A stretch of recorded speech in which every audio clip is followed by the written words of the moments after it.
سلام، خسته نباشید خدمت شما. این جلسه اول شیمیمون هست و ما میخوایم با بحثی شروع کنیم به نام بحث محلول ها. کلا جلسات اولمون رو میخوایم محلول ها و حالا در ادامه استوکیومتری هاشون رو بررسی کنیم و همینجور کم کم سخت میکنیم. سوالی که ممکنه پیش بیاد اینه که چرا اصلا ما از محلول ها شروع کردیم؟ محلول ها مبحث سختیه، چرا اینا گذاشتیم اول جلسات؟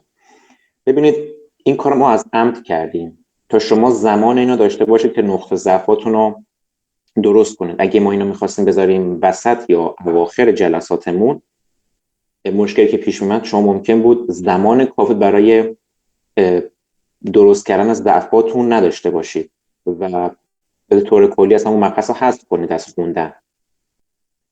ولی الان شما عملا شما زمان کافی رو خواهید داشت که هر گونه ضعفی دارید توی مباحث به مرور و قدم به قدم رفع کنید. ما چند جلسه اول میخوایم درباره محلول ها صحبت کنیم و بعدش استوکیومتری ها و همینجور مباحثمون رو میریم جلوتر. و بعد از اینکه یک سری بیسی من برای شما از استوکیومتری و محاسبات و کلا یک مفهوم خیلی کلی از شیمی ساختم، مباحث های سنگین تر رو میریم با هم دیگه بحث میکنیم. اوربیتال ها، لایه ها، زیر لایه ها، مبحث هایبریدایزیشن و تمامی این ها رو مو به مو و قدم به قدم خیلی ساده و با زبان خیلی ساده بهتون درس خواهم داد. خب بریم بدون فوت وقت کارمون رو شروع کنیم. جزوه هم بچه ها تماما به انگلیسی هست و این کار رو من انجام دادم که شما با تمامی لغات آشنا بشید. عملا دیگه خدای نکره اتفاق نمیفته که مثلا سر جلسه به خاطر اینکه شما کلمه انگلیسی و معنیش رو نمیدونید یه تست مثلا شیمی یا فیزیک رو از دست بدید. جزوه تماما همونجور که نگاه میکنید به زبان انگلیسی هستش. خیلی خوب، بریم شروع کنیم. خیلی ساده من بخوام شروع کنم، محلول ها رو اصلا همینجور ما سنگین و سنگین تر کار میکنیم و 0% نکاتش رو میگیم، ولی خیلی سبک و کودکانه بخوایم شروع کنیم. آقا محلول چیه؟ محلول یا سولوشن چیه؟ یک محلول عملا ما بهش میگیم یک مخلوط همگن که از دو جزء حلال و حل شونده تشکیل شده. حلال یا همون سالونت جزء اصلی یک محلول هستش و سالیوت میشود حل شونده. اون جزئی هست که در حلال قرار حل بشه. حلال ما اصولا آب هستش، ولی خب حلال های عالی هم ما داریم، ولی اصولا حلال های ما و عملا به طور کلی محلول های ما محلول های آبی هست. خب یک محلول از حلال و حل شونده تشکیل شده. مثال، شما فرض کنید که 10 گرم NaCl دارید که اینو شما میخواید در 40 گرم آب حل کنید. درسته؟ این 40 گرم آب، شما 10 گرم NaCl توش میریزید. محلول حاصل شما، ما به این محلول حاصل شما میگیم محلول آب و نمک. درست شد؟ خیلی ساده. یه نکته همین جای کار من بهتون بگم، مثل این نکته‌های خیلی بیسیک من تو شیمی هم همینجور قدم به قدم بهتون میگم. بچه‌ها سالت یعنی نمک. درسته؟ در شیمی هر جا شما معنی کلمه سالت یا نمک رو به حساب بهش برخوردید، به معنای NaCl نیست لزوما، به معنای هر ترکیب یونی میشه. خب پس سالت یا نمک در شیمی به معنای نمک نیست، نمک خوراکی نیست لزوما، به معنای ترکیب یونیه. مثل NaCl یک نمونشه، مثلا NaNO3 سدیم نیترات، و هر مثالی که شما میتونید براش بزنید، مثلا لیتیوم سولفات، پتاسیم کلورید، تمامی اینها عملا نمک یا سالت هستن.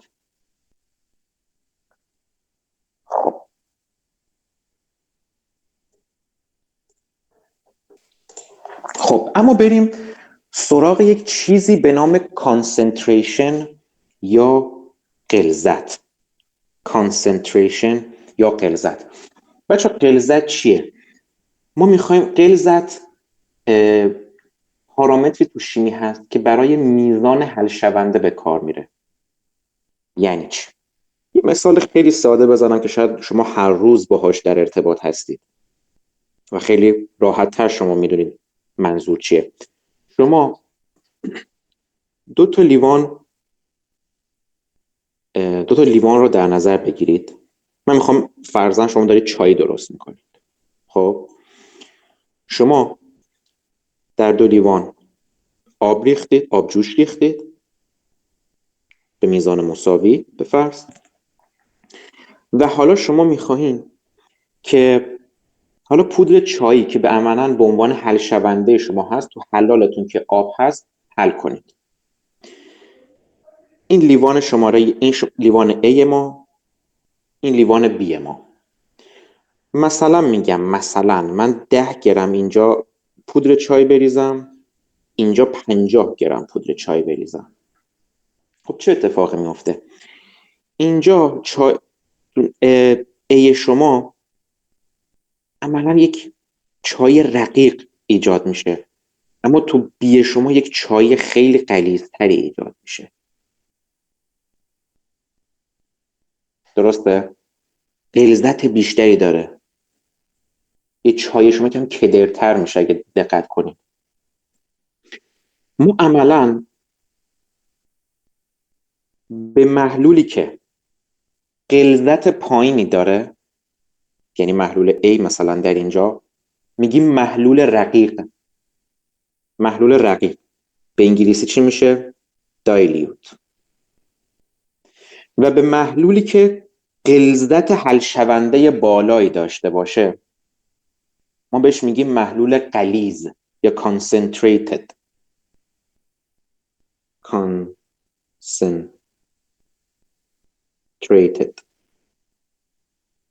به همین سادگی. پس concentration چیه؟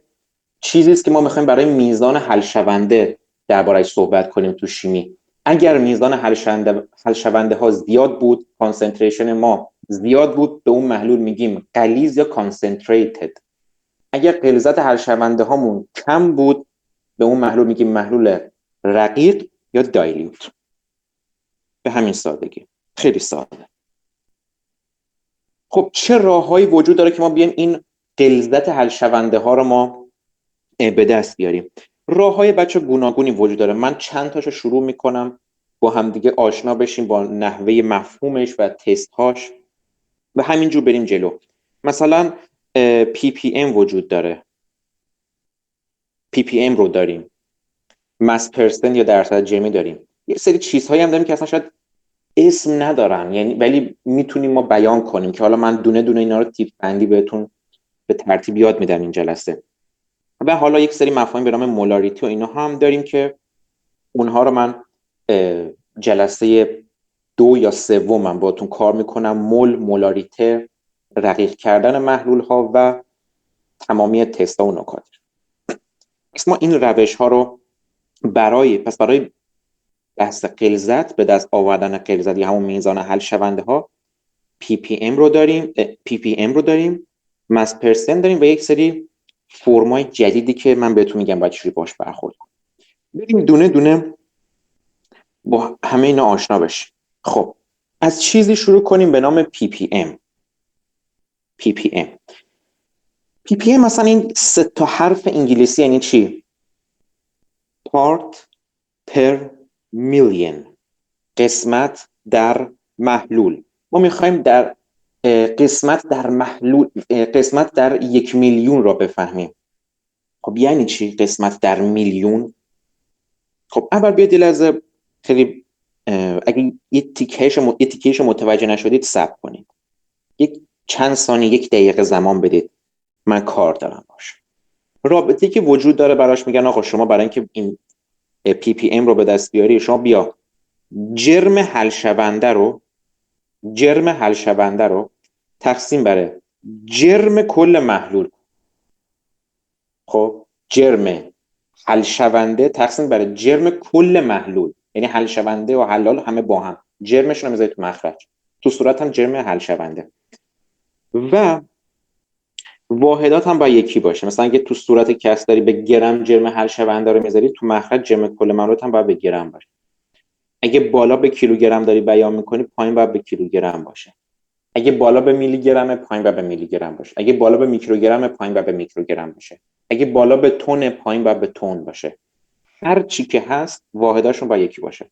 و حاصل شما ضرب در 10 به توان 6 میکنید. 10 به توان 6 یعنی همون 1 میلیون، چون ما میخوایم قسمت رو در 1 میلیون به دست بیاریم. خب اینجا هم نوشتم it doesn't have unit. واحد نداره عزیزان. ppm واحد نداره.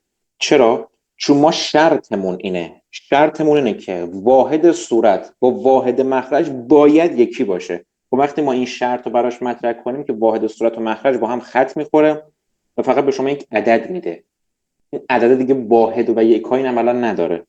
درست شد؟ که حالا چرا ما این کارو میکنیم بهتون توضیح میدم. خیلی ساده، بیاید شروع کنیم. یه لحظه. آقا من میخوام پی پی ام به دست بیارم. 500 گرم نمک دارم. گفتم نمک یعنی ترکیب یونیه، لزوما NaCl نیست. اینا میام تو 2 کیلوگرم آب میخوام حل کنم.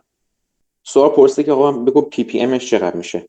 خب میگم جرم حل شونده 500 به جرم کل محلول من که چقدر 2 کیلوگرم آب، که اینا به گرم بذارم، 2000 گرم آب به علاوه 500 گرم نمک، جرم کل محلول من. اوکی، اینا میام من ضرب در 10 به توان 6 یا همون 1 میلیون میکنم. خب تو مخرج کسر 2500 ما داریم، صورت و مخرج رو با هم ساده میکنیم، 1/5 پاسخ میشود 2 ضرب در 10 به توان 5. واحدی هم نداره، 2 ضرب در 10 به توان 5، همین، هیچ چیز دیگه. خب حالا که چی؟ اینجا رو گوش کن. الان من آقا به دست آوردم که غلظت اون نمک من تو این محلول به پی پی ام میشه 2 ضرب 10 به توان 5. خب چه نتیجه ای ازش میگیرم؟ اینجا نوشتم what does it mean. بچه‌ها من از این میفهمم. خوب اینجا رو دقت کن. مفهوم عمیق پی پی ام اینجاست. قرار نیست شما فقط با روابط بازی کنید، من فهمش رو بفهم. آقا پی پی ام قسمت در میلیون رو به دست میاره. یعنی عملاً به شما میگه آقا این عددی که به دست آوردی شما میتونید به نحوه‌های مختلف تفسیر کنید. چجوری؟ مثلا این نحوه اولی که من به شما میگم، در هر 1 میلیون گرم محلول 2 ضرب در 10 به توان 5 گرم نمک دارم. این یه نحوه. در هر 1 میلیون گرم محلول اینقدر گرم نمک دارم. خب به یه جور دیگه هم میشه تفسیر کرد. من به گرم اینجا تفسیر کردم دیگه، درسته؟ حالا بیا به کیلوگرم. در هر 1 میلیون کیلوگرم محلول 2 ضرب در 10 به توان 5 کیلوگرم نمک دارم. اینجا به کیلوگرم تفسیر کردم. بازم میشه تفسیر کرد تا دلت بخواد. آقا مثلا به تن، هر 1000 کیلوگرم یه تن میشه دیگه، درسته؟ در هر 1 میلیون تن محلول 2 ضرب در 10 به توان 5 تن نمک دارم. به میلی گرم هم میشه، بله. به میکروگرم هم میشه تفسیر کرد، بله. به همه اینا میشه تفسیر کرد. به نانوگرم چی؟ بله، به همه اینا میشه. اصلا بچه خوبی حالا داریم میفهمیم چرا برای پی پی ام شرط گذاشتن که واحد صورت با واحد مخرج باید خط بخوره، چون که این یکاش از بین بره، واحد نداشته باشه و شما بتونید به طرق مختلف اونا تفسیر کنید. شما میتونید به ورژن گرم اینا تفسیر کنید، به ورژن کیلوگرم تفسیر کنید، به تن، به میکروگرم، به میلی گرم، به نانوگرم، به هر کدوم از اینا میتونید تفسیرش کنید. پس هر وقت یک چیزی به دست آوردید، اینجوری بهتون بگم، آقا مثلا شما یه محلولی به دست آوردید، مثلا 4 پی پی ام، خب و میخواید دربارهش صحبت کنید، میتونید اینو بگید، یعنی در هر، مثلا یه ورژن گرمی صحبت کنیم، در هر 1,000,000 گرم محلول 4 گرم و نمک وجود داره، یا در هر 1,000,000 کیلوگرم از اون محلول 4 کیلوگرم از اون نمک وجود داره، یا در هر 1,000,000 میلی گرم از اون محلول 4 میلی گرم از اون نمک وجود داره. تمام شد و رفت. پی پی ام یعنی این. پی پی ام قسمت در میلیون به شما داره میگه. خب بیایید یه چند دونه سوال حل کنیم و من یک استراتژی خیلی ساده براتون واسه حل سوال ها بدم، اگرچه که مبحث ساده ایه ولی این استراتژی ها هدف پشتشه. این استراتژی ها واسه اینه که شما بعداً مثلا میخواید پی پی ام رو به مولاریته یا انحلال پذیری تبدیل کنید، اونجا باید دیگه گیج نزنید. فعلا بیاید خیلی ساده شروع کنیم. آقا 10 کیلوگرم کاهنوسه دارم به عنوان نمک، به عنوان حل شونده. 40 کیلوگرم آب دارم. اینا میریزم تو 40 کیلوگرم آب. میگه آقا غلظت کاهنوسه به پی پی ام چقدر؟ خب واحدامون هم که با یکی باشه. خب یکیه، دو تایش کیلوگرم. آقا 10 کیلوگرم بالا، حل شونده به جرم کل محلول 10 به علاوه 40. خب پایین می شود 5. اینم که باید ضرب 10 به توان 6 کنیم. پایین می شود 50. بالا با پایین خط میخوره، میشه 1/5. 2 ضرب در 10 به توان 5 که اینو شما میتونید به طرق مختلف 2 ضرب در به توان 5 پی پی ام رو شما میتونید به طرق مختلف تفسیر کنید، چون که یکایی نداره. بیاین یک. خب بچه ها میگن اوکی آقا 10 کیلوگرم دارم نمیریزم توی محلولی. بسم الله. 10 بچه ها اینجوری حل میکنن. 10 به علاوه 40 ضرب در 10 به توان 6.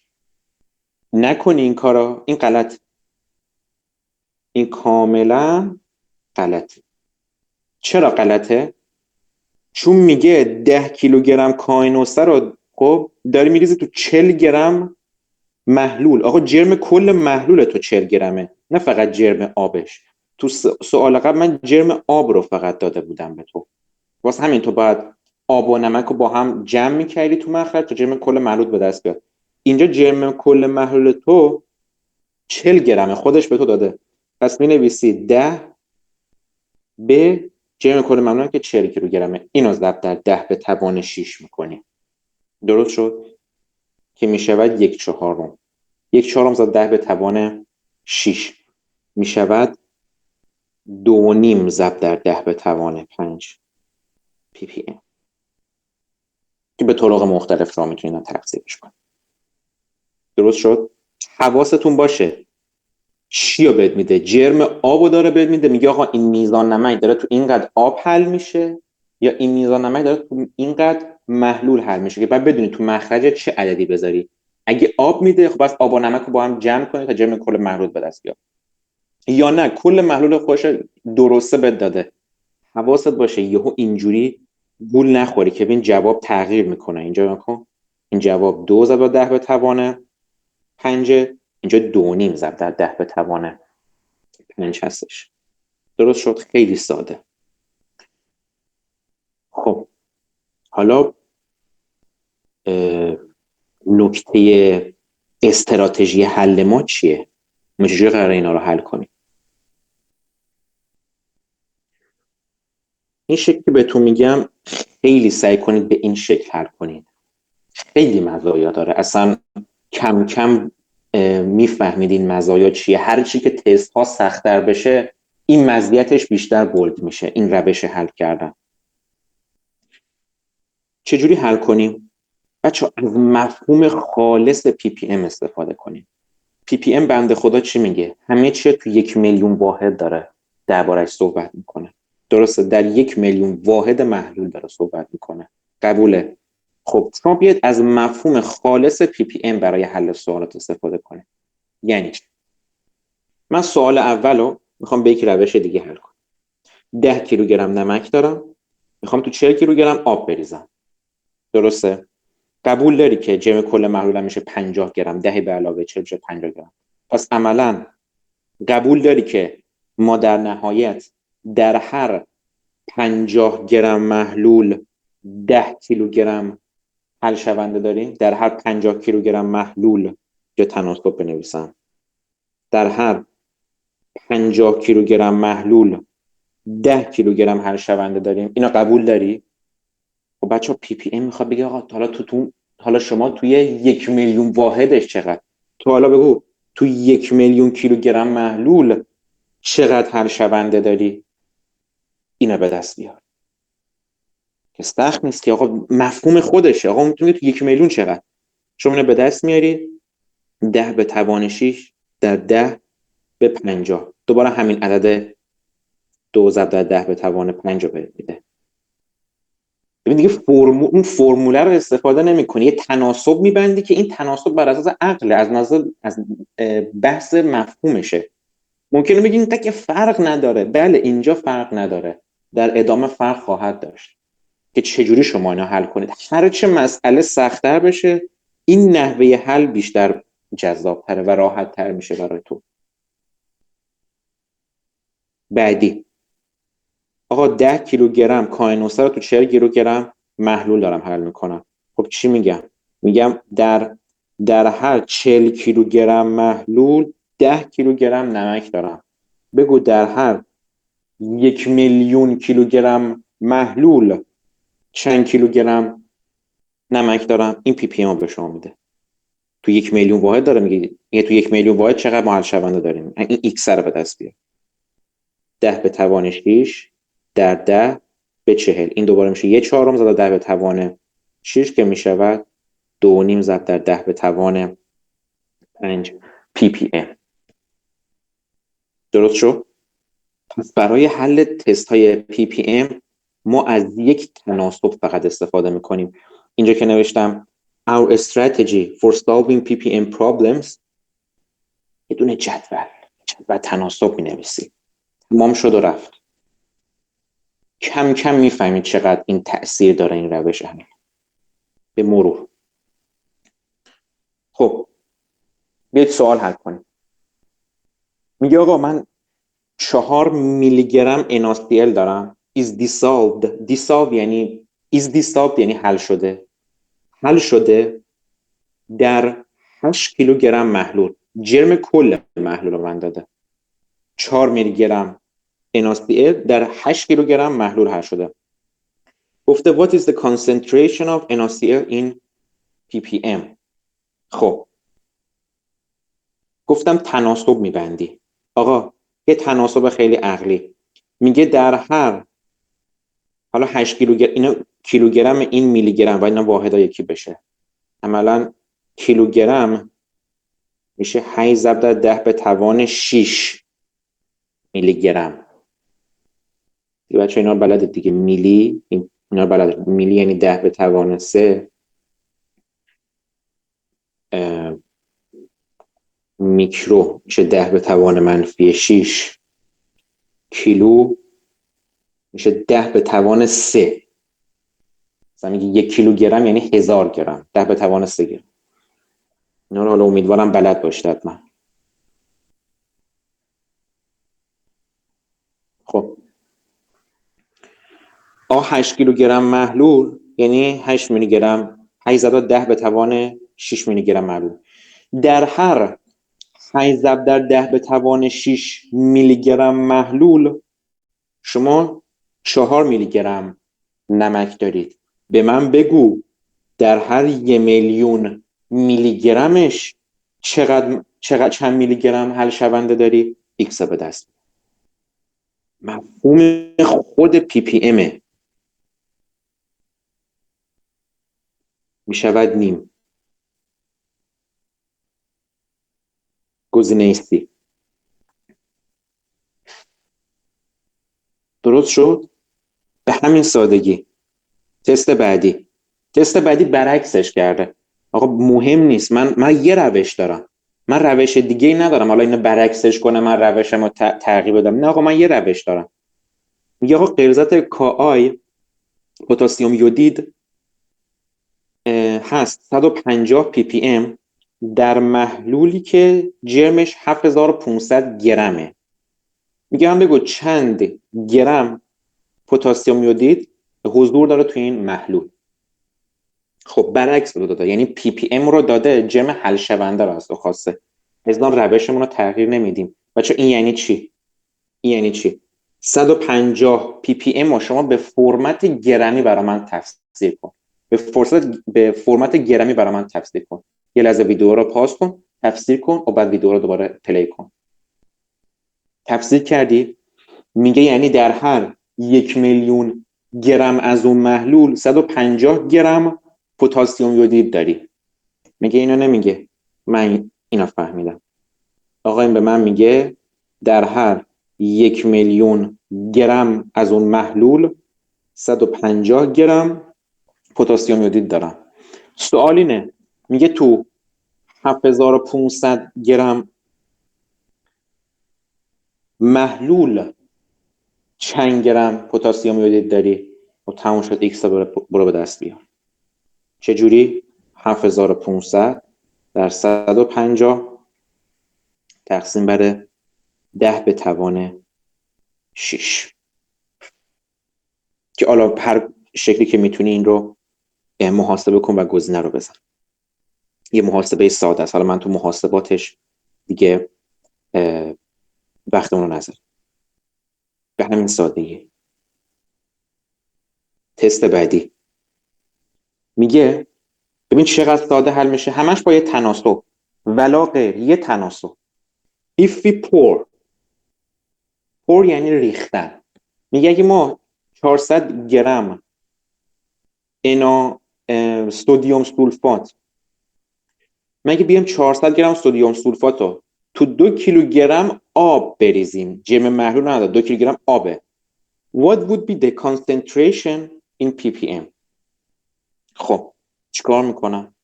آقا 2 کیلوگرم آب یعنی چی؟ یعنی 2000 گرم آب. 2000 گرم آب. قبوله؟ چون با واحداشون دو تا یه واحد مثلا گرم باشه. یعنی عملاً در هر 2400 گرم محلول 2400 گرم محلول 400 گرم نمک دارم. قبوله؟ در حد 2400 گرم 400 گرم نمک دارم. میگه آقا کانسنتریشن به پی پی ام چقدر؟ میگه تو 1,000,000 به من بگو. میگم آقا در 2400 گرم 400 گرم نمک دارم. تو 1,000,000 گرم چقدر نمک دارم؟ به دستش میاری راحت. 10 به توان 6 در 400 به 2400. این با این خط میخوره میشه 6، میشه 10 به توان 6 تقسیم بر عدد 6. درست شد؟ که اینا محاسبهش میکنیم. حالا محاسبه ها رو من وقت نمیذارم، حالا مثلا اینو یک براتون بگم چه شکلی میشه. من مینویسم 100 در 6 در 10 به توان 4. درسته؟ به 2 ساده میکنم 50، به 2 ساده میکنم 3. 50 میشود 16 و 66 700. 66 و 67 صدم. 16 و 66 مثلا شما بگید 16 و 66 صدم. ضرب در 10 به توان 4. خب تو گزینه ها رو نگاه کن. عملا یه ممیز بیای عقب به گزینه B میرسی. تست بعدی. تست پشت سر هم. حالتهای مختلف فقط با یک روش قرار حل بشه. میگه آقا اگه غلظت NaCl 4000 ppm در محلولی به جرم 8 کیلوگرم باشه، بگو چند گرم NaCl حل شده. این ساده است، خیلی ساده است. اینا من گذاشتم تو حل کنی. اینا ویدیو رو پاس کن، خودت حل کن با یه تناسب ولا غیر. مفهوم PPM رو تفسیر میکنی به فرمت مثلا گرم و باش تست حل. خب امیدوارم خود حل کرده باشی، گزینه رو زده باشی. بیا منم برات حل کنم. این چی میگه؟ 4000 ppm چی میگه؟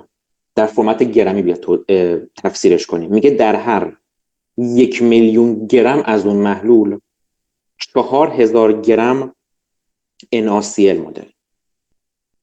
میگم بگو توی 8 کیلوگرم یا 8000 گرم از اون محلول چند گرم NaCl داریم؟ چند گرم NaCl حل شده؟ میگم بسیار عالی. یه تناسب بیشتر کار نیست.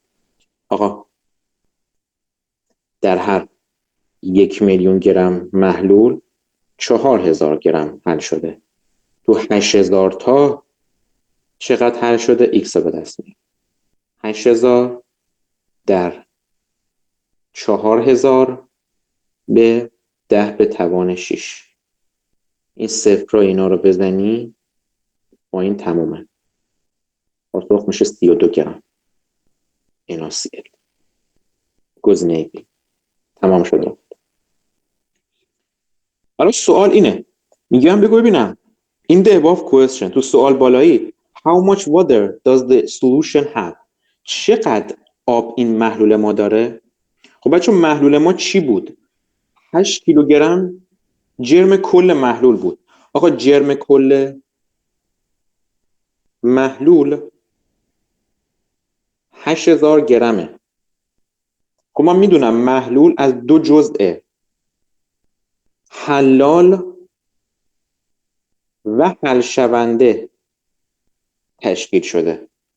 خب حل شوندهش که به دست آورم 32 گرم. خب مابقی چی که آبه؟ خب به دست میام دیگه آقا. 32 به علاوه x شده 8000 تا. جمع حلال چقدر میشه؟ 8000 رو می از 32 کم میکنیم، جواب به دست میاریم. میشه 7968. گزینه است. 8000 منهای 32 میشه 7968 گرم آب. متوجه شدی پس چی شد؟ این کل پی پی ام یعنی همین کل پی پی ام با یه جدول تناسب قرار حل شه. هر سوالی که بهت بدن آقا جرما رو به تو بدن پی پی ام بخوام، پی پی ام بدن جرما رو بخوان، جرم آب رو بعد ازت بپرسن، هر کاری بکنم تو قرار فقط با یه تناسب حل کنی که این تناسب خود مفهوم پی پی ام هستش. به همین سادگی. بچه ما یک چیزی داریم به نام پی پی بی، نه پی پی ام، پی پی بی. این چیه؟ میگه پارت پر بیلیون، قسمت در میلیارد 10 به توان 9. عین پی پی امه، یعنی هیچ فرقی نداره، فقط به جای اینکه 10 به توان 6 بشه 10 به توان 9 میشه، چون به جای میلیون در میلیارد میخواد ببینه چی میشه. درست شد؟ خب واسه تمامی سوالاتمون دیگه حالا مثلا میگیم در هر 1,000,000 مثلا به من بگه دو، مثلا واسه این محلول غلظتش میشود 2 پی پی بی. یعنی چی؟ یعنی در هر 1,000,000,000 مثلا گرم از اون محلول 2 گرم حل شونده داریم. دیگه همه چی به اون فرمت میشه که ما دیگه حالا اینو حل نمی‌کنیم چون دیگه عیناً همونه. خب یک نکته که من باید درباره PPM به شما عرض کنم، بیایید اینجا بهتون بگم.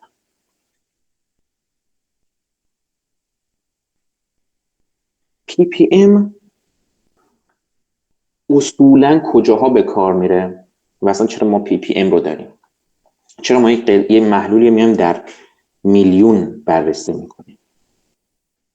خب چون ما این کار رو میکنیم برای محلول‌های خیلی رقیق، محلول‌هایی که خیلی حل شونده پایینی دارن. مثلا شما تصور کنید 3 میلی گرم یون سدیم دارید که شما اینا میخواین حل کنید تو، مثلا بخوام بهتون بگم 6 کیلوگرم آب. به شما بگن آقا غلظت یون سدیم چند PPM. خب شما چی میگید؟ میگید که جرم حل شونده چیه؟ 3 میلی گرم به جرم کل محلول که میشه همون 3 میلی گرم شما به علاوه جرم آب که 6 کیلوه میشه 6000. ببخشید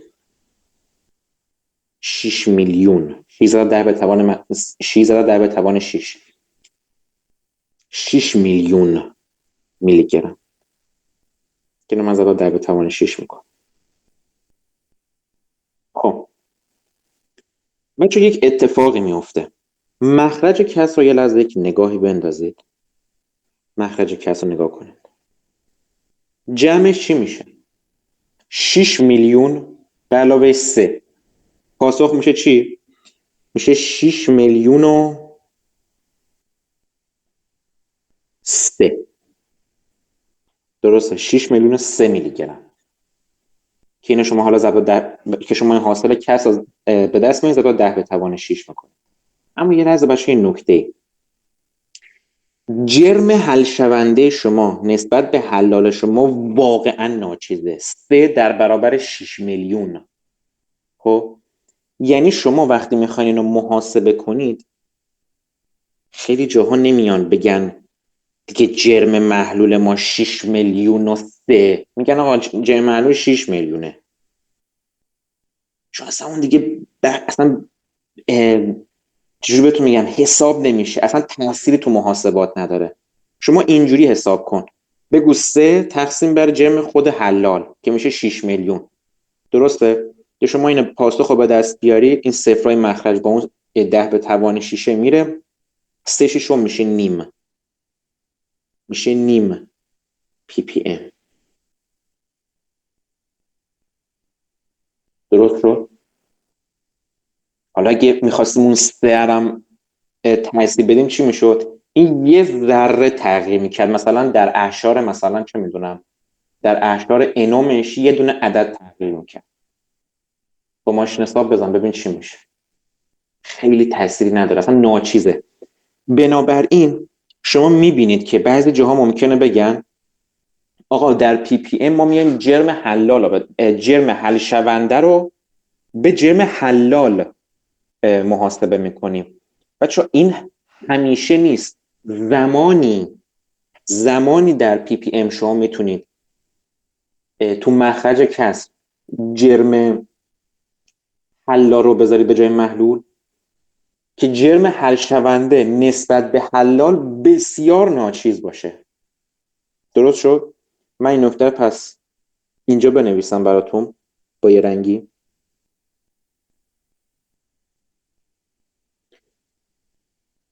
فقط و فقط در زمانی که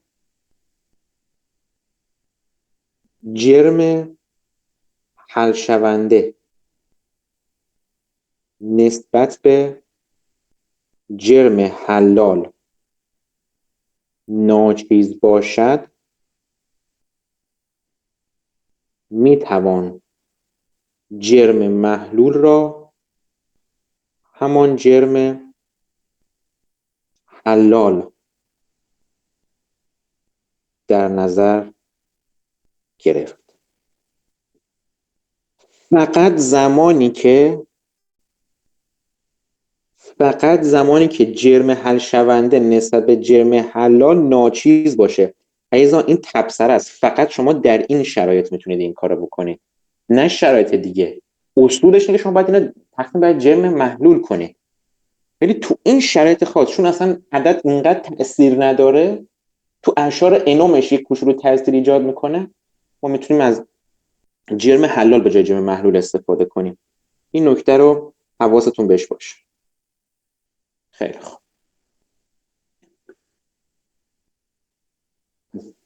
این نکته خیلی نکته مهمی بود.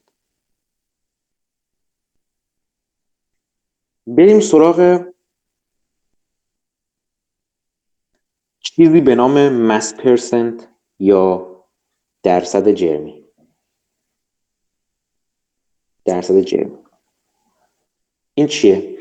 بچه‌ها اگه شما پی پی ام رو از من فهمیدین، درصد جرمی هم فهمیدی، تموم شد رفت. آقا درصد جرمی چیه؟ در نکن اسمش نگاه، در صد جرمی، در صد تا میخواد. پی پی ام چی بود؟ پارت پر میلیون. پی پی بی چی بود؟ پارت پر بیلیون. مس پرسنت چیه؟ در صد میخواد.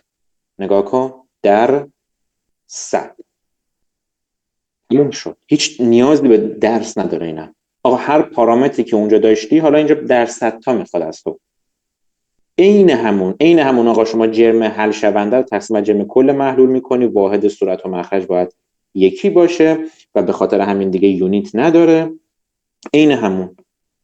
من نکته نوشتم آقا مس پرسنت، درصد جرمی، پی پی ام، پی پی بی، اینا تقریبا یه چیزن با یه تفاوت کوچولو. آقا درصد جرمی تو 100 تا یا 10⁻² بررسی میشه، پی پی ام تو 1 میلیون، پی پی بی در 10⁻² یا 1 بیلیون.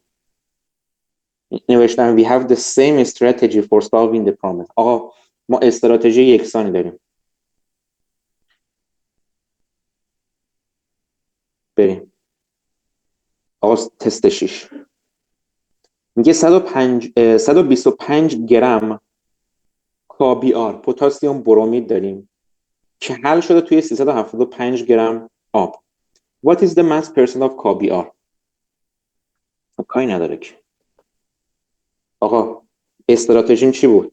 جدول تناسب بود دیگه. بچه‌ها جرم محلولمون چقدره؟ 150 گرم حل شونده، 375 گرم آب دارم. جرم محلول میشه چقدر؟ میشه 500 گرم جرم محلول. در هر 500 گرم محلول 125 گرم حل شونده دارم. در هر 500 گرم محلول 125 گرم حل شونده دارم. خب این چی میخواد؟ درصدشو میخواد، درصد جرمی. میگم اوکی در هر 100 گرم محلول چقدر حل شونده وجود داره؟ ایکس رو به دست میارم. 100 در 125 تقسیم بر 500. به همین سادگی اینو با این میزنی میشه 4. 104 رو میشه 25 درصد. گزینه بی. به همین سادگی. آقا بعدی 200 گرم NaCl دارم حل شده توی محلولی با جرم 500 گرم. جرم محلول داده. What is the mass percent of NaCl and amount of water؟ آقا بیا اول بچه جرم آب که خیلی ساده است، خیلی کودکانه است. آقا 200 گرم NaCl دارم، 200 گرم حل شونده دارم، جرم کل محلول منم 500 گرم. خود یه لحظه فکر کن به نظر جرم آب، حجم آب چقدره؟ مقدار آب چقدره؟ 300 گرم دیگه. یا اینه یا اینه یا این. پس گزینه B و گزینه C شوخیه دیگه. بین دو تا بهتر اون سه تا گزینه قرار انتخاب کنیم. بریم درصد جرمی به دست بیاریم. آقا یه دونه تناسب ولا غیر. در هر 500 گرم محلول 200 گرم حل شونده دارم. بگو در هر 100 گرم محلول چند گرم حل شونده دارم؟ 100. در 200 به 15. تمام شد. اینو با این میزنیم میشه 5، این میشه 40%. کدوم گزینه میشه؟ گزینه دی. برمی‌سد. پس هر تستی که توی PPM، PPB، درصد جمعی هر چی دادن یه دونه تناسب به کار میبری. تموم شد و رفت. هیچ چی دیگه نمیخواد. این تناسب از مفهومشه. آقا PPM در 1,000,000 واحد داره بررسی میکنه، مثلا واحد گرمه در 1,000,000 گرم محلولت. PPB در 1,000,000,000 یا 10⁹9 مثلا گرم محلول داره استفاده بحث میکنه. درصد جمعی در 100 تاش. به همین سادگی. خب ما میخوام یکم حالا تستا رو یه ذره فتیلش رو روشن کنم، یکم تستای حالا جوندارتر با هم ببینیم، یکم تستا سخت‌تر بشه، ببینیم باید چی کرد. خب تستی که الان من میخوام باتون کار بکنم ترکیب کردن محلول هاست. کمباین کردیم. یعنی چی؟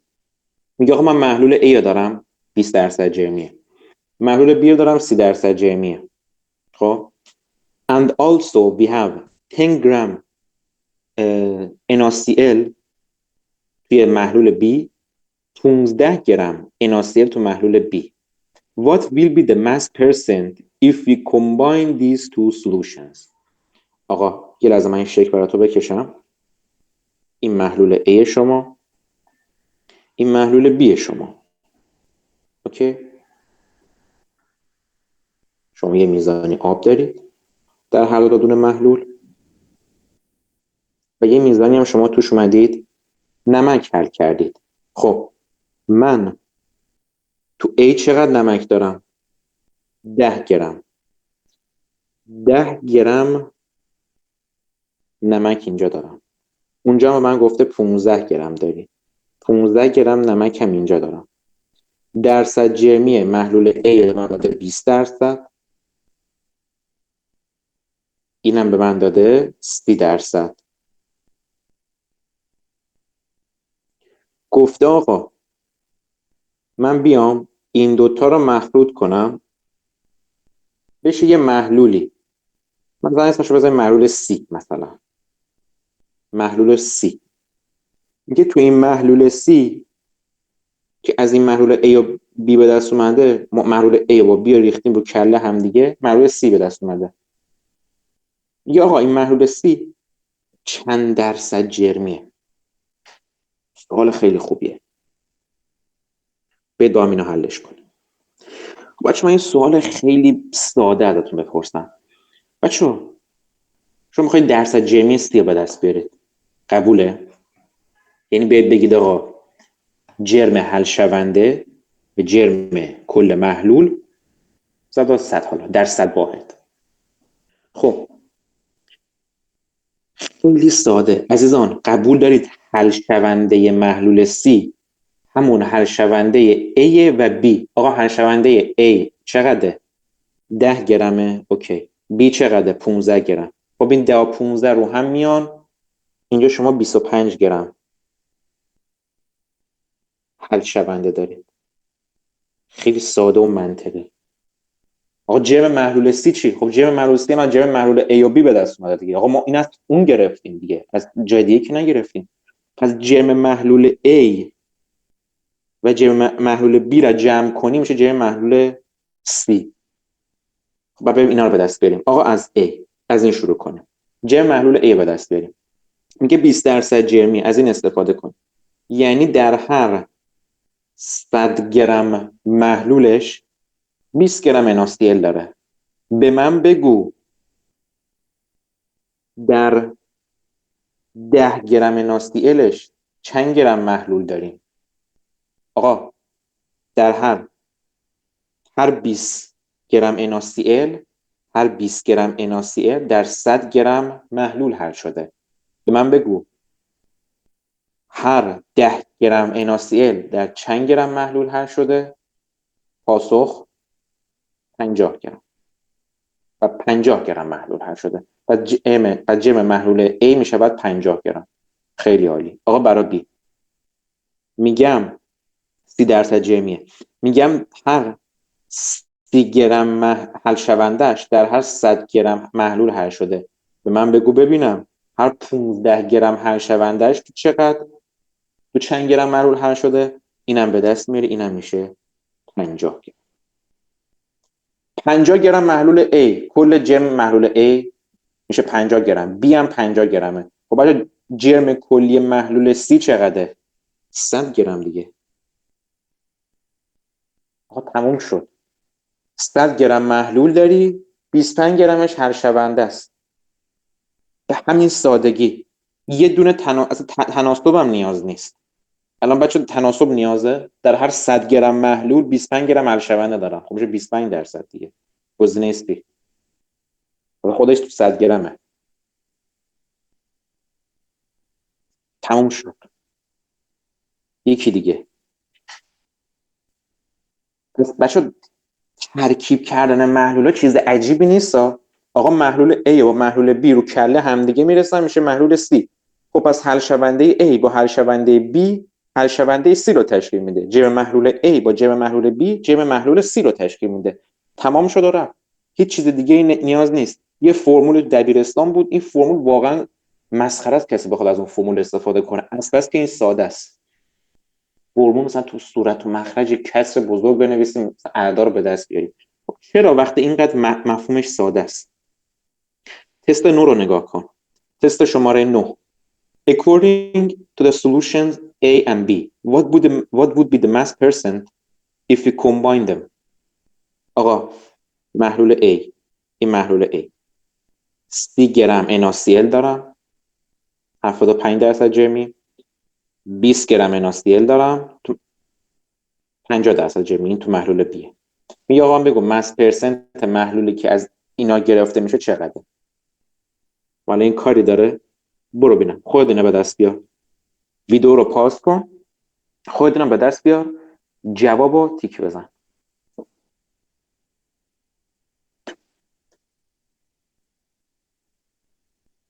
خب فرض میگیم که شما جواب زدید.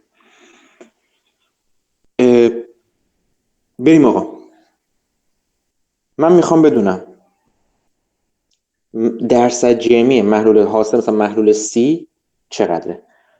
خب جرم حل شوندهش رو میخوام، جرم محلولش رو. خب حل شوندهش که ساده است. 30 گرم A به من میده، 20 گرم هم از B میاد. خب پس 50 گرم NaCl من دارم دیگه. این جرم حل شونده من. 50 گرم من NaCl دارم. خب جرم کل محلول چیه؟ و از جرم محلول A و B تشکیل شده دیگه. بریم به دست بیاریم. آقا A یه تناسب 75% جرمیه. میگه هر 75 گرم NaCl در هر 100 گرم محلول حل میشه. به من بگو ببینم 30 گرم NaCl تو چند گرم محلول حل شده؟ هموش 30 در 100 به 75 به 25 3 به 25 4. اینم با این خط میخوره میشه 10 40. 40 گرم جرم محلول A. بیا برای محلول B. یه تناسب 50% جرمیه. هر 50 گرم حل شوندهش در هر 100 گرم محلول حل شده. بگو ببینم هر 20 گرم حل شوندهش چند گرم محلول حل شده؟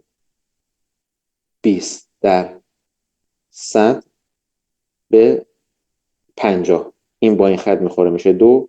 اینم 40 گرم. 40 گرم جرم محلول B، 40 گرم جرم محلول A. کلا رو هم میشه 80 گرم جرم کل محلول C رو میسازه. آقا محلول C چیه؟ 50 گرم حل شونده داره، 80 گرم جرم کل محلولشه. بیا به دست بیار دیگه درصد جرمشو.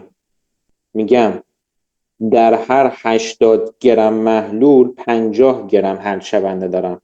به من بگو ببینم در هر 100 گرم محلول چند گرم حل شونده دارم؟ X رو به دست.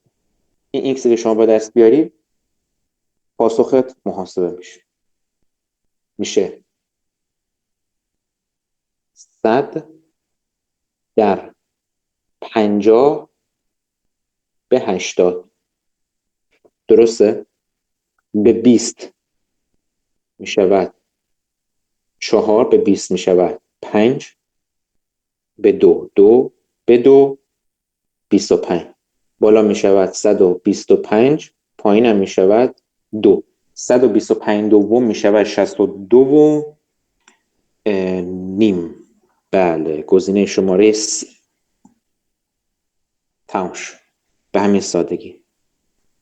حالا بیا یه درجه سخت درش کنیم، بیا برعکسش رو ببینیم. آقا برعکسش میگه solution C is the combination of solution A and B. According to the information about the solutions, determine یعنی تعیین کن the amount of water in the solution A. سوال سنگین شد، هم برعکسش رو خواست هم درباره جرم آب داشت صحبت میکرد. سخت نیست عزیزان. آقا هر چی که شما تو آ دارید با بی دارید میشه C. رو کله هم دیگه میریزی میشه C. تموم شد رفت. خب بیاید با هم بحث کنیم. آقا C رو به من داده، اطلاعات C و B منو کامل داده. بیاید اینا ببینیم چیه. خب C چی شده؟ میگه 25% گرم NaCl دارم، 25% جرمیه. بسیار عالی.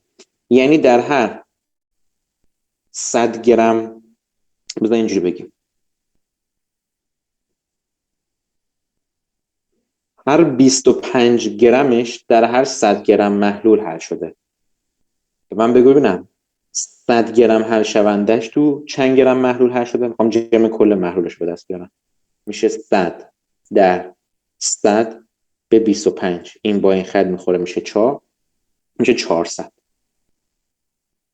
پس اینجا بنویسیم 400 گرم. 400 گرم جرم کل محلوله. 100 گرم هم توش NaCl ما داریم. جرم آبش چقدر بچه؟ حالا سوال نپرسیده ولی جرم آبش بچه چقدره؟ 300 گرم دیگه. حالا نخواسته. حالا بیا اینجا برای بی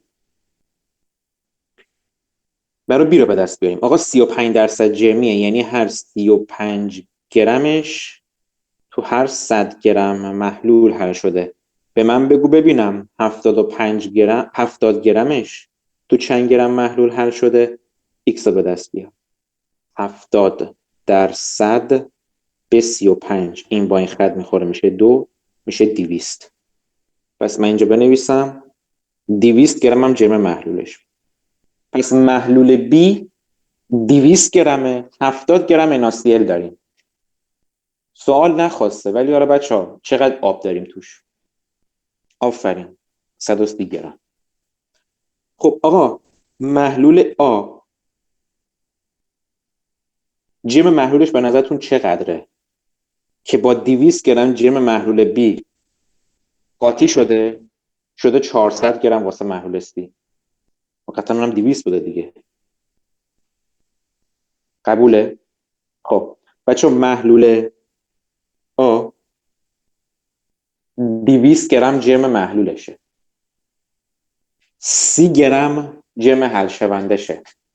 جرم آبش چقدر به نظر شما؟ آفرین 170. گزینه شماره C. آقا اگه میگفت درصد جرمی آرم به دست بیار چجوری حل میشد؟ خیلی ساده. میگم آقا تو 200 گرم محلول 30 گرم NaCl دارم. به من بگو در هر 100 گرم محلول چند گرم NaCl دارم؟ شاید تو ذهنی هم بتونید بگید. 15%. چون 15 گرم یعنی 15% چون تو 100 تاست. تمام. کامل فهمیدی اینا؟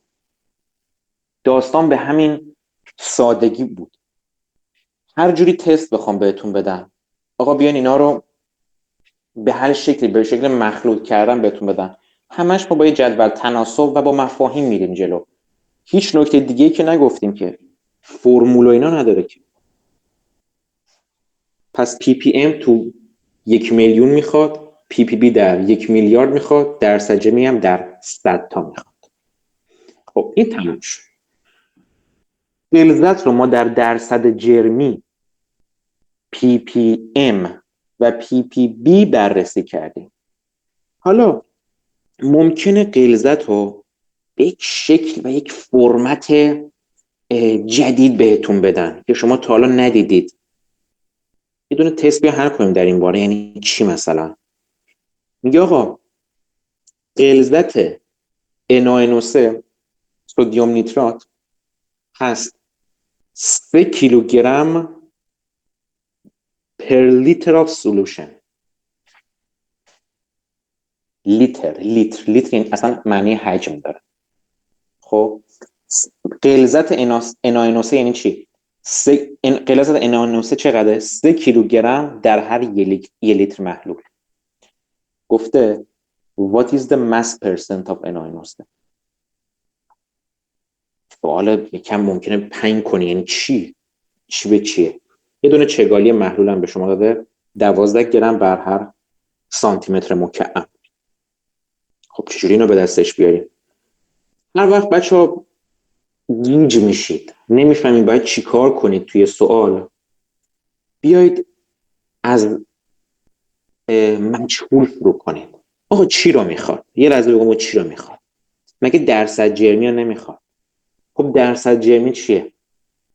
میخواد در هر 100 گرم جرم محلول ببینه چقدر هر شونده داریم. یعنی من میخوام بدونم من جرم کل محلولمو میخوام، جرم کل محلولمو میخوام و دیگه چی میخوام؟ جرم حل شونده‌مو میخوام. اگه این دوتا رو من به دست بیارم دیگه کاری نداره دیگه. میفهمم آقا تو اینقدر مثلا گرم محلول اینقدر حل شونده دارم، حالا بگو ببینم تو 100 گرم محلول چقدر حل شونده دارم، به درصد جرمی به دست میاد، تستمو میزنم. پس گیج نکن خودت. اول بگو آقا من چی میخوام. پس ما باید جرم کل محلول و جرم حل شونده رو بسم الله رو چجوری به دست بیاریم؟ اومده گفته آقا غلظتش 3 کیلو در هر 1 لیتر محلوله. 3 کیلوگرم NaNO3 در هر 1 لیتر محلول. بیاید بچه اینو تفسیر کنیم. یعنی در هر، منظورش چیه؟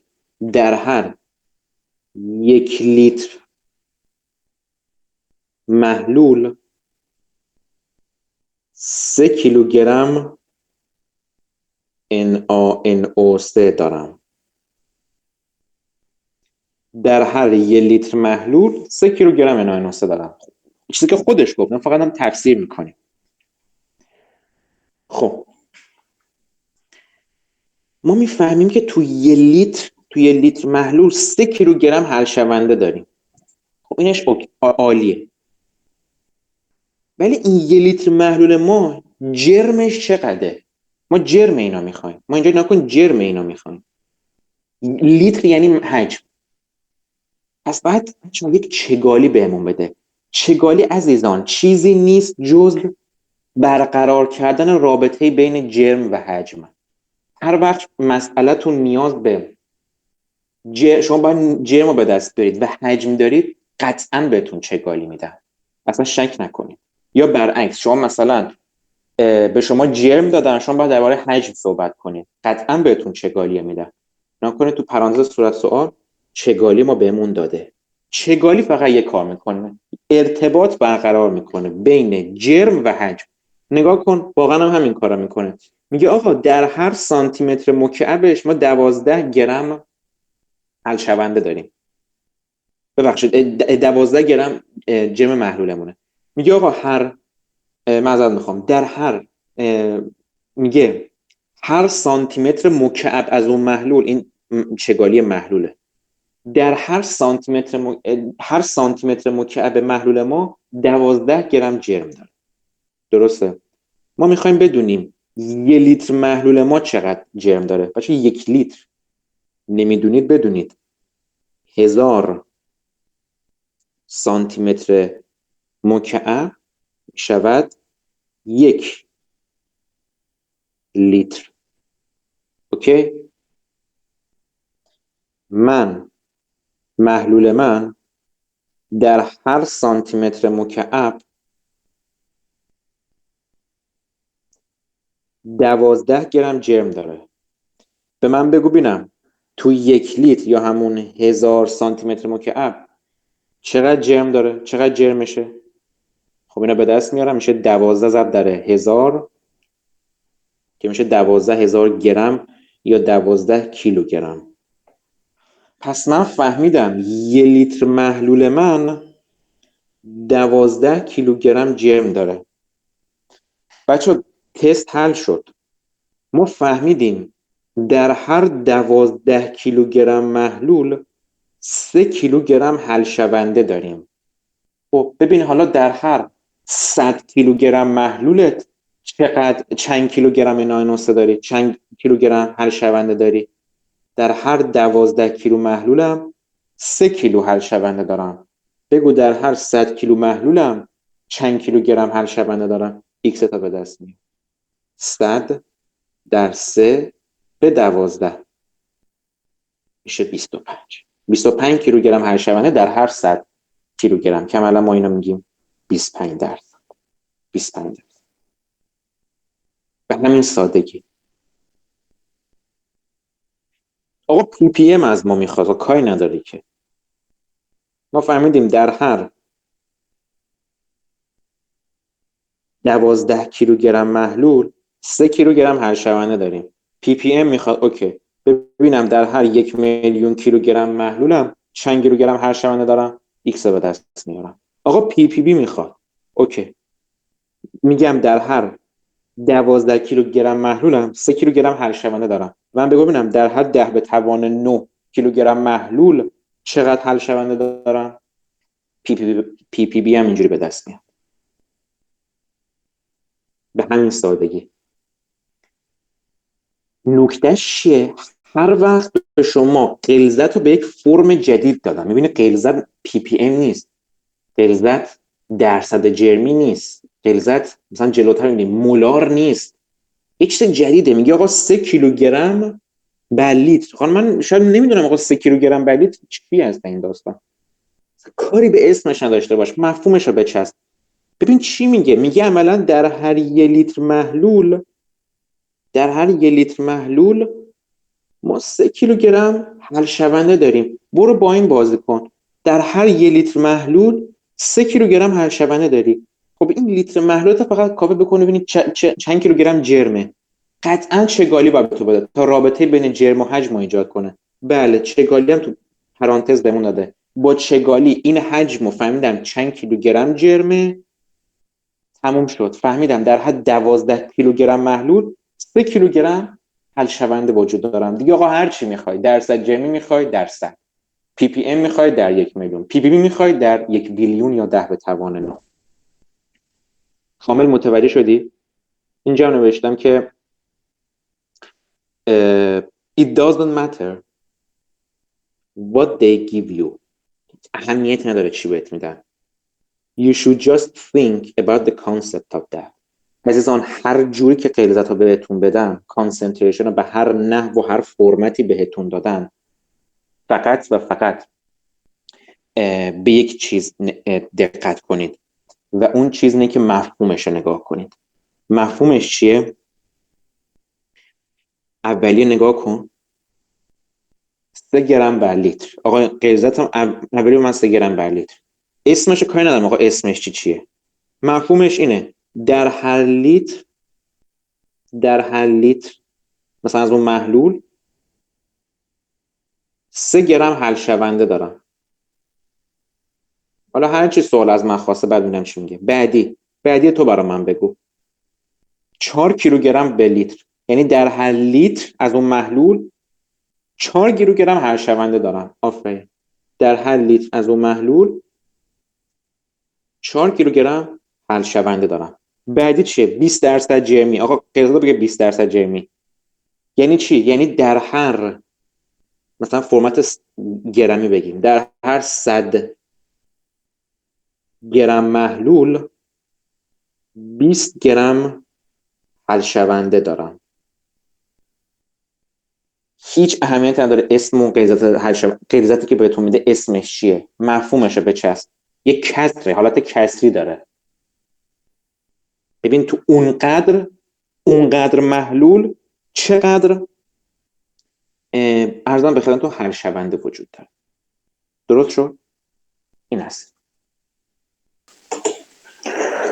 خب بچه‌ها بیایم حالا یه چند تا سوال حل کنیم که این دوتا مرور بشه. یعنی من این بحثی که با هم داشتیم تو غیرزت ها رو چند تا سوال حل کنیم که این داستان کامل برام مرور بشه. چند تا سوال اول خیلی ساده است، خودتون راحت میتونید حل کنین و یکم حالا بعدش کمی سوالا سخت‌تر میشه. فقط برای اینکه بتونیم اینا رو سریع مرور کنیم و بذاریمشون کنار. آقا خیلی ساده، این خیلی ساده است این داستان، خود منم میدونم. فقط برای اینکه ریویو خیلی ساده‌ای بشه، 1 کیلوگرم NaCl دارم، حل شده تو 9 کیلوگرم آب، نه محلول. گفتم آب و محلول رو قاطی نکنیم، جرم کدوم رو بهت میده. What is the concentration of NaCl in ppm؟ و چقدر میشه؟ خیلی ساده آقا، یه دونه در هر 1 کیلوگرم، اینجا بگیم محلولش چقدره؟ 10 کیلو. در هر 10 کیلوگرم محلول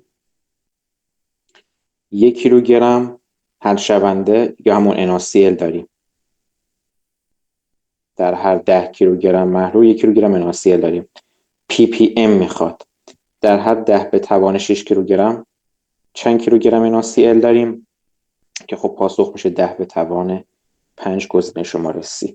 بریم بعدی. میگه که 3 میلی گرم NaCl داریم، حل شده توی 6 کیلوگرم آب. خب what is the concentration of NaCl in ppm؟ خب عملا شما میفهمید که جرم محلول ما بچه چقدر میشه. خب بعد میلی گرم همه رو بررسی کنیم. جرم محلولمون، خب آب که 6 کیلوگرمه که میشه 6 میلیون میلی گرم، اونم که 3 میلی گرمه، پس جمعش میشه 6 میلیون و 3. گفتم این حالت ما میذاریمش کنار، جرم محلول رو همین جرم حلال در نظر میگیریم. چرا ما در این سوال جرم محلول و جرم حلال در نظر گرفتیم؟ چون میزان حل شوندمون نسبت به میزان ارزم به خدمتتون حلال بسیار ناچیز. واسه همین جرم محلول رو تو این سوال همون جرم حلال در نظر گرفتیم. خب ما میگیم که در هر 6 میلیون میلی گرم از اون محلولمون 3 میلی گرم NaCl داریم. من بگو در هر 1 میلیون گرمش چقدر NaCl داریم؟ X به دست بیار، 3 ضرب در 10 به توان 6 به 6 ضرب در 10 به توان 6. پاسخ میشود نیم، گزینه شماره C. تست بعدی برعکس داده، گفته آقا انحنار ببخشید غلظت کائنوسه 250 ppm در محلولی که جرمش 10 کیلوه. پس جرم محلول داده، چقدر کائنوسه حل شده تو این محلول. ppm داده، جرم حل شونده خواسته. گفتم فقط یه دونه جدول تناسب، هیچ چیز خاصی نیست. 250 ppm. عزیزان این رو به فرمت گرمی برای من تفسیر کنید. یعنی در هر 1 میلیون گرم از اون محلول، خب ما 250 گرم حل شونده یا همون کائنوسه داریم. به من بگو در هر 10 کیلوگرمش 10 کیلوگرم که بعد 10 به توان 3 بشه به گرم تبدیل بشه چند گرم حل شونده داریم که محاسبه میکنیم.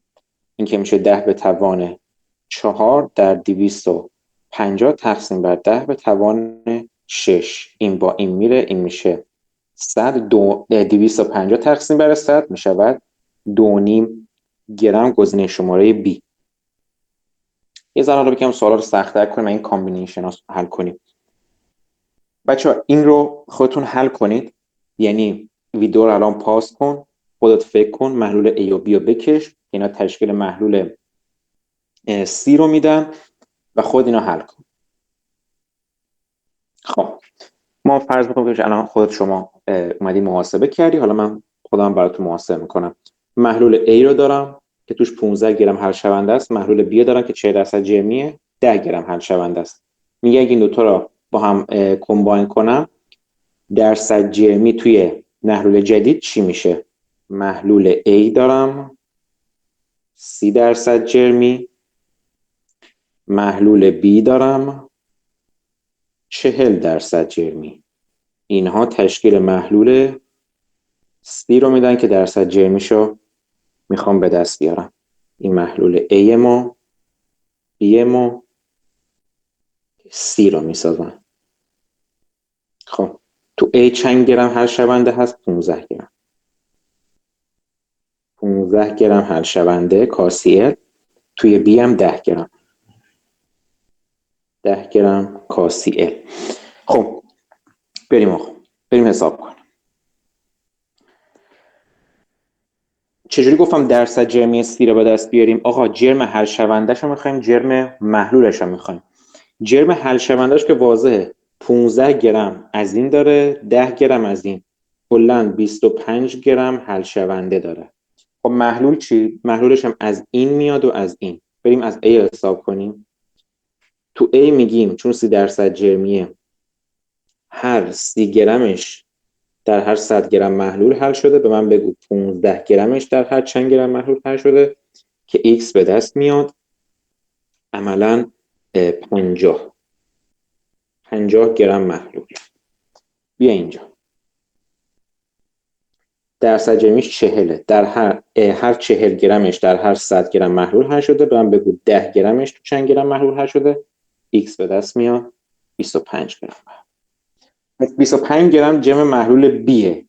50 گرم جرم محلول A. دو تا میرن با هم دیگه جمع میشه 75 گرم جرم کل محلول C. درسته؟ که درصد جرمی چی میشد؟ یه دونه اینجا من اینجا کوچیک تناسب بذارم.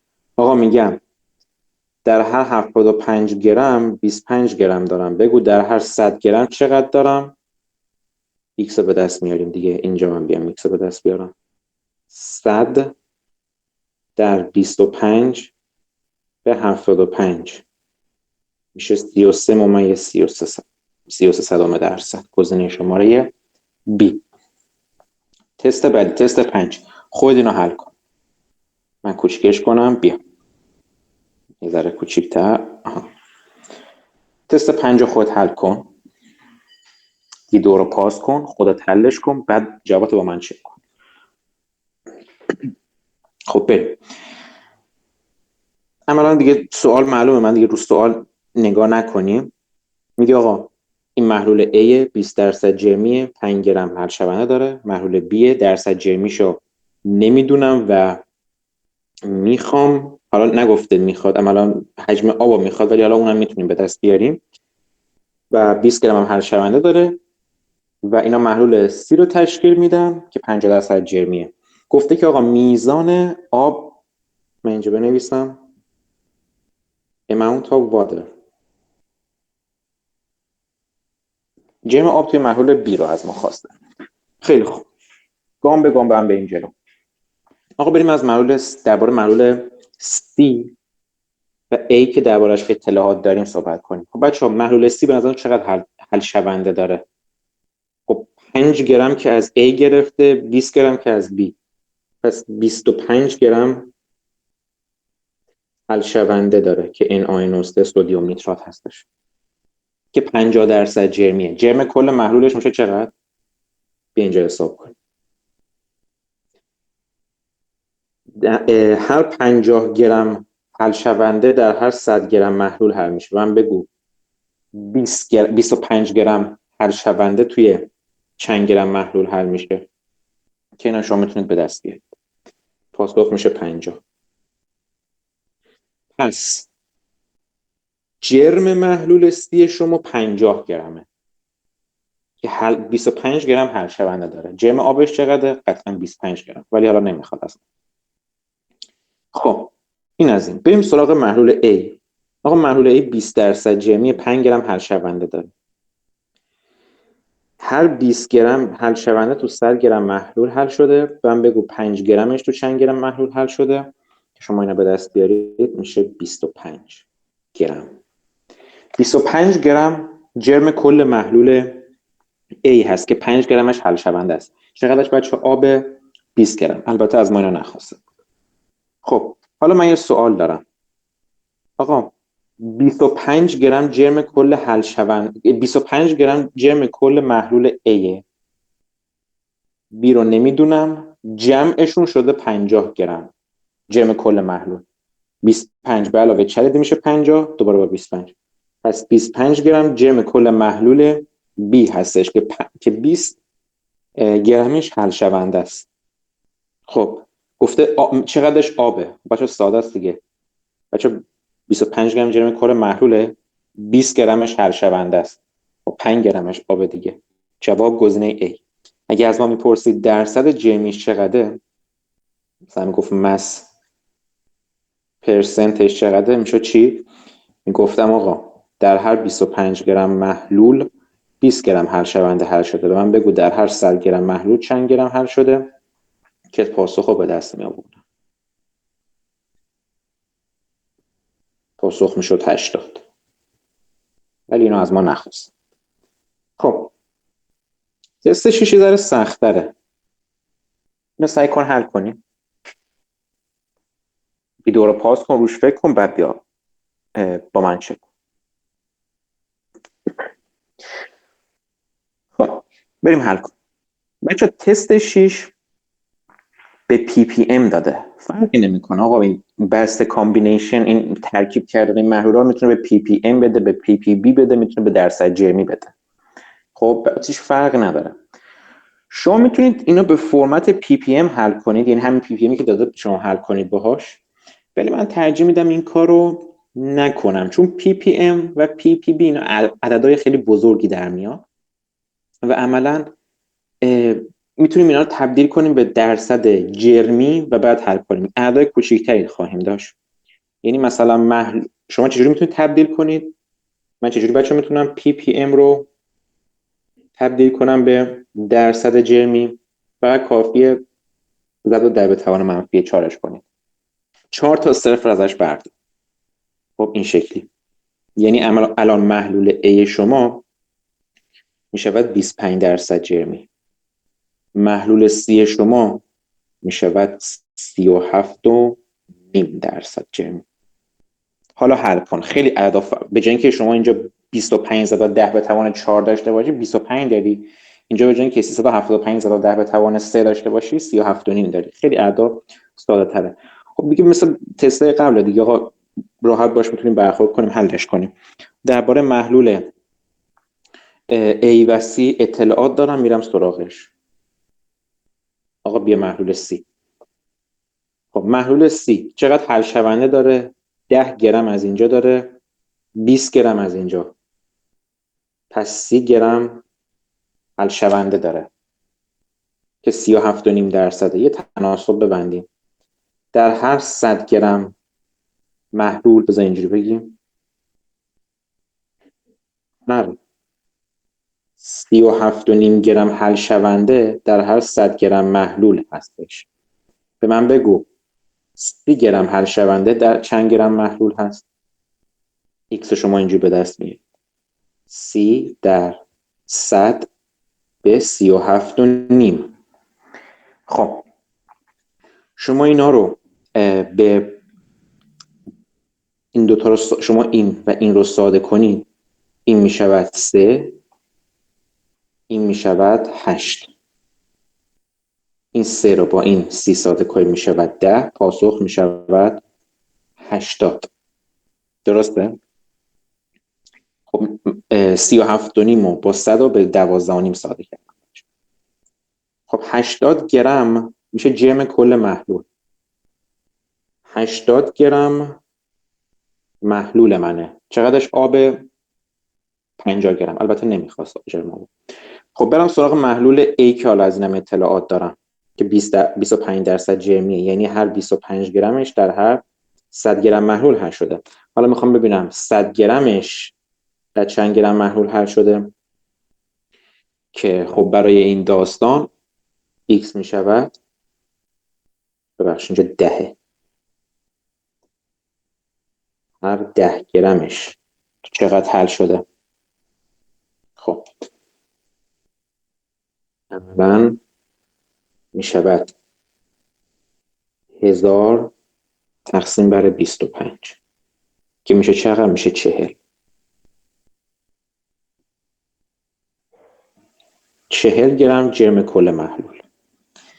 پس اینجا 40 گرم محلول ما، 40 گرم محلول، 10 گرمش هرشونده است. چقدر آب؟ 30 گرم. البته اینو از من بخواست.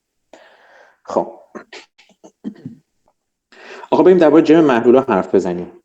40 گرم از A اومده، از B نمیدونم چقدر اومده، ولی جمعاً شده 80 گرم. پس قطعاً B هم بوده 40 گرم، 40 به علاوه یه عددی شده 80. پس B هم بود، جمع محلولش بوده 40 گرم. جرم کل محلول بوده 40 گرم. 20 گرمش هرشونده است. چقدر آبه؟ 20 گرم. گزینه B. گفت درصد جمعی به دست بیار. گفتم آقا در هر 40 گرم محلول 20 گرم هرشونده دارم، بگو تو 100 گرم محلول چند گرم هرشونده دارم. پاسخ به دست میومد 50%. ولی اینو نخواستم. درست شد؟ این از داستان.